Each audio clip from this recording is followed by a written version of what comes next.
Good morning, everyone. We're going to take a look at 20C, measuring the spread of data. If you have a note guide in front of you, that would be great. Here we go.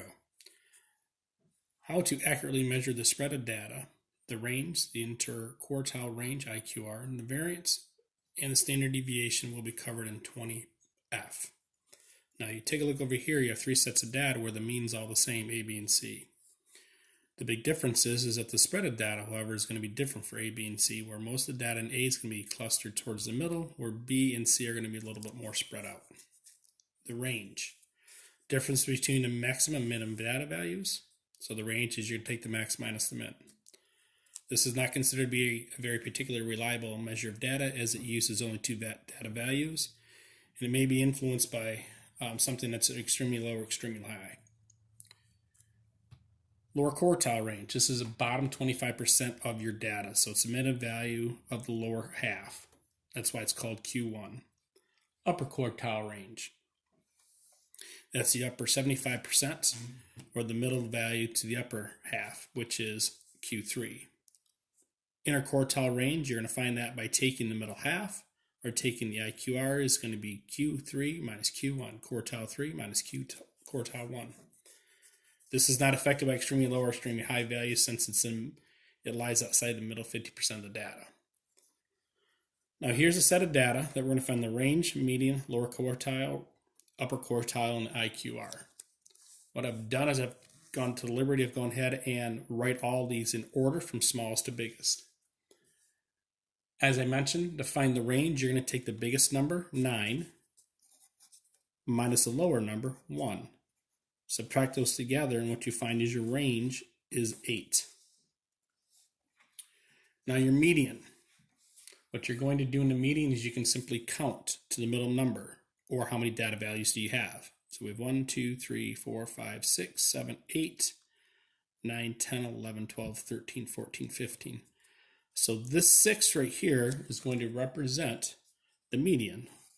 Now sometimes that's called Q2, which is quartile 2. So it's 6.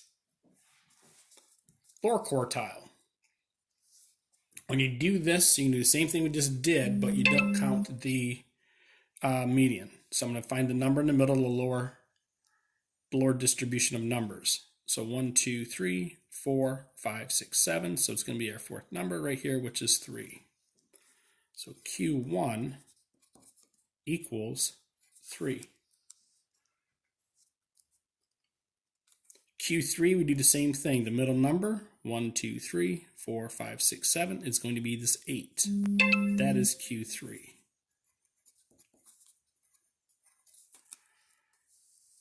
Now to find the IQR, I'm going to take Q3 minus Q1. So that means I'm going to take 8 minus 3, which is 5. So this is my IQR.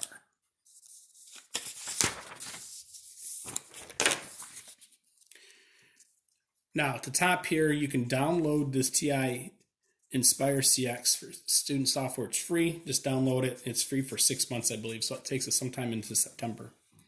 What we're going to do is we're going to find the range, median, lower quartile, upper quartile, and IQR using a set of data and also using your Inspire calculator. So the first thing that I'm going to do is I am going to come here to New Document. I just like to get rid of everything that's not there that I don't need. So I'm going to hit No. Now I'm going to go down here to Spreadsheet, List in Spreadsheet. Hit Enter. Now here's your spreadsheet. In the spreadsheet, what I like to do is I like to come up here and I'm going to label this upper cell A. I'm just going to put a lowercase a right there. That's going to help me call up my information for later. My next step is to enter all the data values that are here.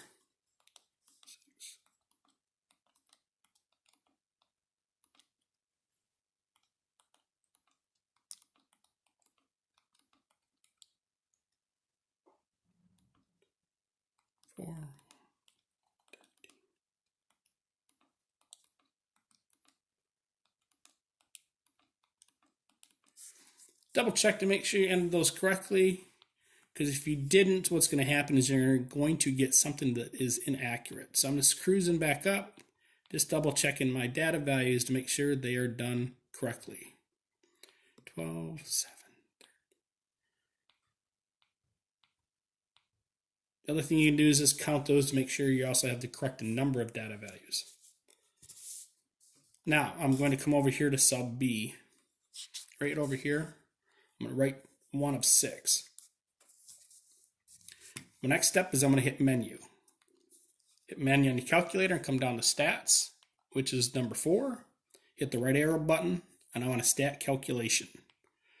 Now you have a whole list of different stats that we can manipulate on this calculator. What we're going to look at is one variable stats. So hit enter. I have one list, one variable stat, one list. Hit enter or hit OK. Now, up here it's important. Remember earlier when I labeled that one cell A, I'm going to put in an A right here. Frequency is one list. Results are going to be in a column. I'm going to come over here and hit enter. Once I highlight OK. Here are all my values. You'll notice that one variable stats is right here. This is your mean, X bar. That's the sum them all up. Now if we come down a little closer, a little further, this is your standard deviation for your entire population, and this is your sample. We'll talk about that later. Number of data values is 20. Minimum is 1. Quartile 1 is 4. Median is 6. Upper quartile is 9.5. Max is 15. And there you go.